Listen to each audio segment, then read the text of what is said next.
Hi guys, welcome to the review room. This is where we talk about Nollywood's hottest, finest, and maybe not so great. Okay, so today we're talking about a movie that was released in 2025. And this is actually Daniel Etim's directorial debut, and the title is The Herd. Yeah, I'm sure you've heard about it. This movie has been making a lot of waves.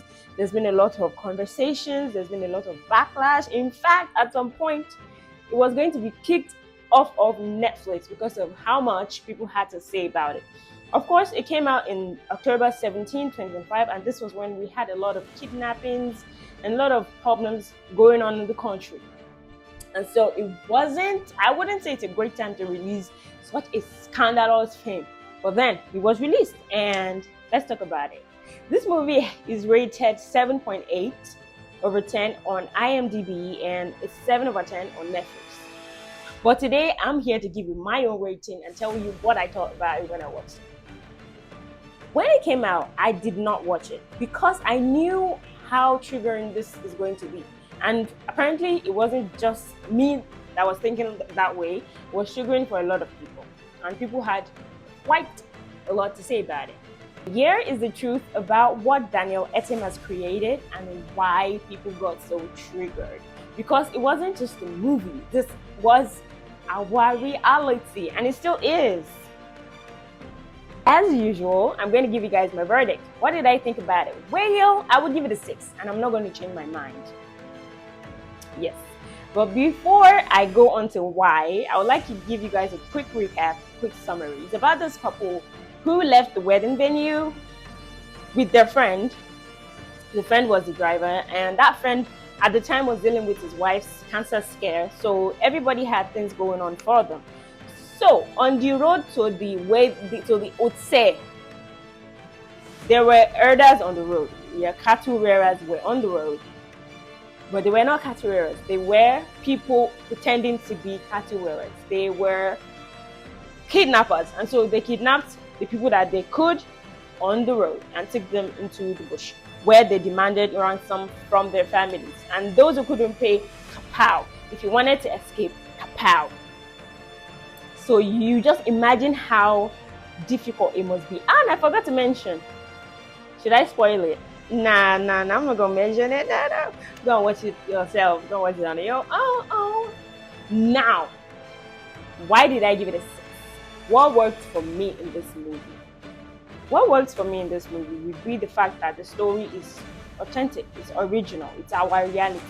People are getting kidnapped every single day. Ransom are being asked for every single day. Our safety, there's a lot of insecurity. People do not feel safe in this country. And day by day, it's getting worse. So the people getting triggered, I don't know why. And there's this discussion of how it portrays Fulani people in a bad light. But I watched the movie, and this is from the movie's perspective now, and there are Yoruba people working with these kidnappers. Yoruba people literally came to buy parts of the human body from these kidnappers. So I don't see where the tribalism is coming from. But just being honest, we see videos every single day. Number 2 would be the performances from the actors, especially the ones that acted the terrorists and kidnappers.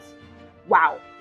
It was so believable. It was believable. They had such a good command of the language. The mannerism matched the performances. So I liked it. Now let's go to what didn't work for me. Okay, so at these points, I'm gonna show no mercy. I expected more from this movie. That's why I'm giving it a 6. I expected more in regards to the writing. I expected more in regards to the acting.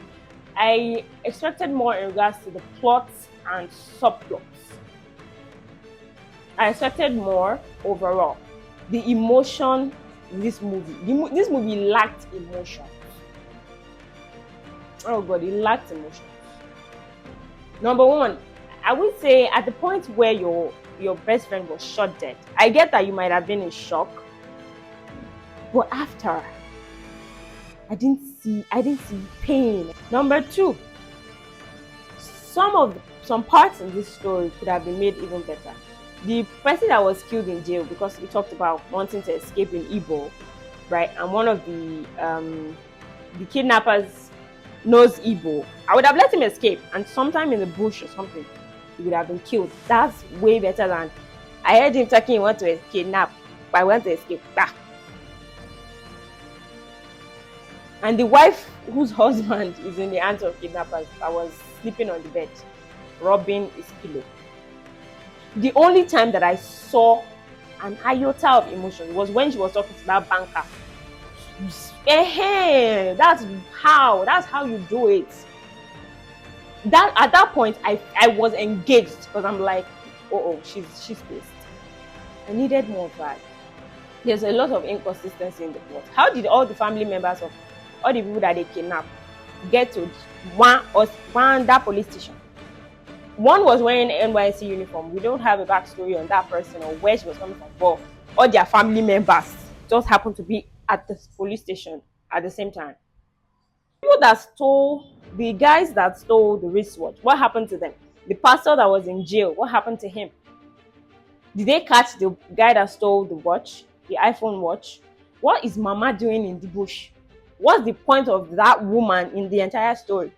Is she like the Mama Salad, is controlling everything? Because I know it was a sheikh that was mentioned controlling everything, the entire operation. Even the way the sheikh was stabbed to death. How can you stab somebody that has that kind of power and then hell doesn't break loose? These are some of the inconsistencies in the plan. And then Mama left her house to come and tell them that, like, what's the point?